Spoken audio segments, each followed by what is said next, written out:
خواتین و حضرات، آپ دیکھ رہے ہیں میرا چینل کہانی سنو۔ قسمت، صبر اور ذہانت کی کہانی۔ پہلے میں تمہاری قسمت میں تھا اور تم نے صبر نہیں کیا اور اپنی ذہانت کا استعمال نہیں کیا۔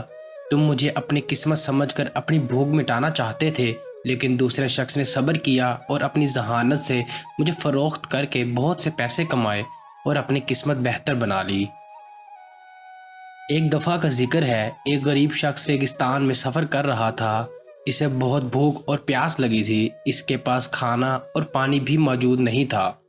وہ بہت پریشان تھا۔ اس ویران ریگستان میں پانی اور کھانا کہاں سے حاصل کرے؟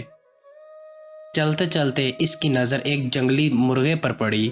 وہ بہت خوش ہوا اور مرغے کے پاس پہنچا اور اسے کہنے لگا، چلو کھانے کو کچھ ملا، جو قسمت میں ہو وہ مل ہی جاتا ہے۔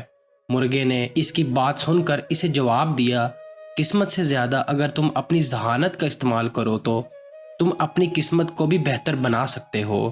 اس شخص نے مرغے سے کہا، تم چاہتے ہو کہ میں تمہیں نہ کھاؤں اور بھوکا رہوں؟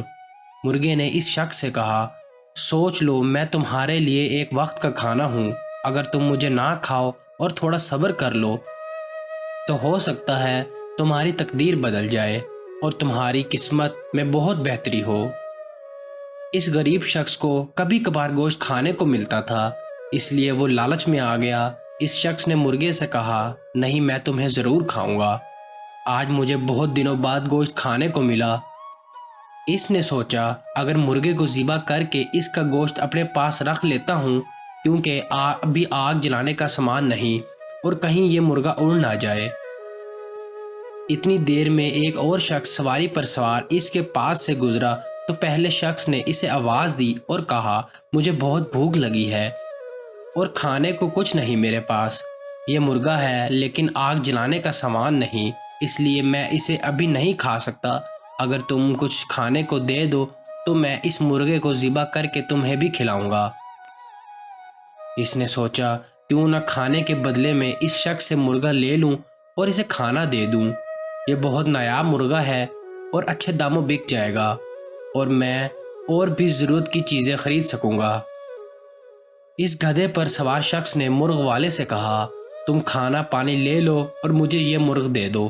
اس شخص نے جلد بازی میں مرغ کے بدلے اس سے ایک وقت کا کھانا اور پانی لے لیا اور اپنی قسمت پر بہت خوش ہوا۔ ریگستان سے تھوڑا دور ایک چھوٹا سا شہر آباد تھا، جہاں ایک بہت مالدار سوداگر رہتا تھا۔ جب وہ دونوں سفر کر کے اس شہر تک پہنچے تو وہ شخص نے مرغ فروخت کرنے کے لیے اس سوداگر کے پاس گیا۔ اس سوداگر کے پاس بہت نایاب اور قیمتی مرغے تھے۔ اس سوداگر کو اعلیٰ نسل کے مرغے پالنے کا شوق تھا۔ جب شخص مرغ لے کر اس سوداگر کے پاس پہنچا تو سوداگر بہت خوش ہوا اور اس شخص سے منہ مانگی قیمت پر مرغا خرید لیا۔ اسے تھیلی بھر چاندی کے سکے دیے۔ وہ بہت خوش ہوا، بازار سے بہت سی ضرورت کی قیمتی چیزیں خریدی اور کھانے کا سامان اور بہت سے سکے بچ گئے۔ اور دوسرا، جب اس شہر پہنچا تو اس نے لوگوں سے مدد کی اپیل کی۔ لوگوں نے اس شخص سے کہا کہ اس شہر میں سوداگر ہے، وہ بہت مالدار ہے، وہ تمہاری ضرور مدد کرے گا۔ وہ شخص جب اس سوداگر کے پاس پہنچا تو اس نے سوداگر سے کہا، میں بہت غریب ہوں اور مجھے بہت بھوک لگی ہے، مجھے کھانے کو کچھ دے دو۔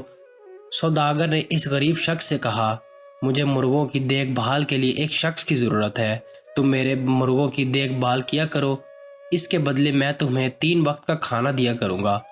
وہ شخص بہت خوش ہوا اور جب وہ مرغوں کو دانہ اور پانی ڈالنے کے لیے اس کے پاس آیا تو اس نے دیکھا وہ مرغا بھی وہاں موجود تھا۔ مرغا اس شخص پر بہت ہنسا اور اس نے اس شخص سے کہا، پہلے میں تمہاری قسمت میں تھا اور تم نے صبر نہیں کیا اور اپنی ذہانت کا استعمال نہیں کیا۔ تم مجھے اپنی قسمت سمجھ کر اپنی بھوک مٹانا چاہتے تھے، لیکن دوسرے شخص نے صبر کیا اور اپنی ذہانت سے مجھے فروخت کر کے بہت سے پیسے کمائے اور اپنی قسمت بہتر بنا لی۔ تم آج بھی صرف اپنی سوچ کی وجہ سے صرف 2 وقت کی روٹی کی خاطر اس مقام پر ہو اور تم دوسرے کے محتاج ہو۔ اگر تم بھی صبر اور ذہانت کا استعمال کرتے تو مجھ سے بہت فائدہ حاصل کرتے۔ آج تم بھی اپنی قسمت بہتر بنا سکتے تھے۔ وہ شخص اپنی سوچ پر بہت پچھتایا۔ دوسرا شخص شہر بھر قیمتی اور نایاب مرغے خریدتا اور سوداگر کو مہنگے داموں فروخت کرتا اور بہت مالدار ہو گیا۔ تو دوستو، آپ کو آج کی ویڈیو کیسی لگی کامنٹ کر کے ضرور بتائیں۔ ملتے ہیں نیکسٹ ویڈیو میں، تب تک کے لیے اللہ حافظ۔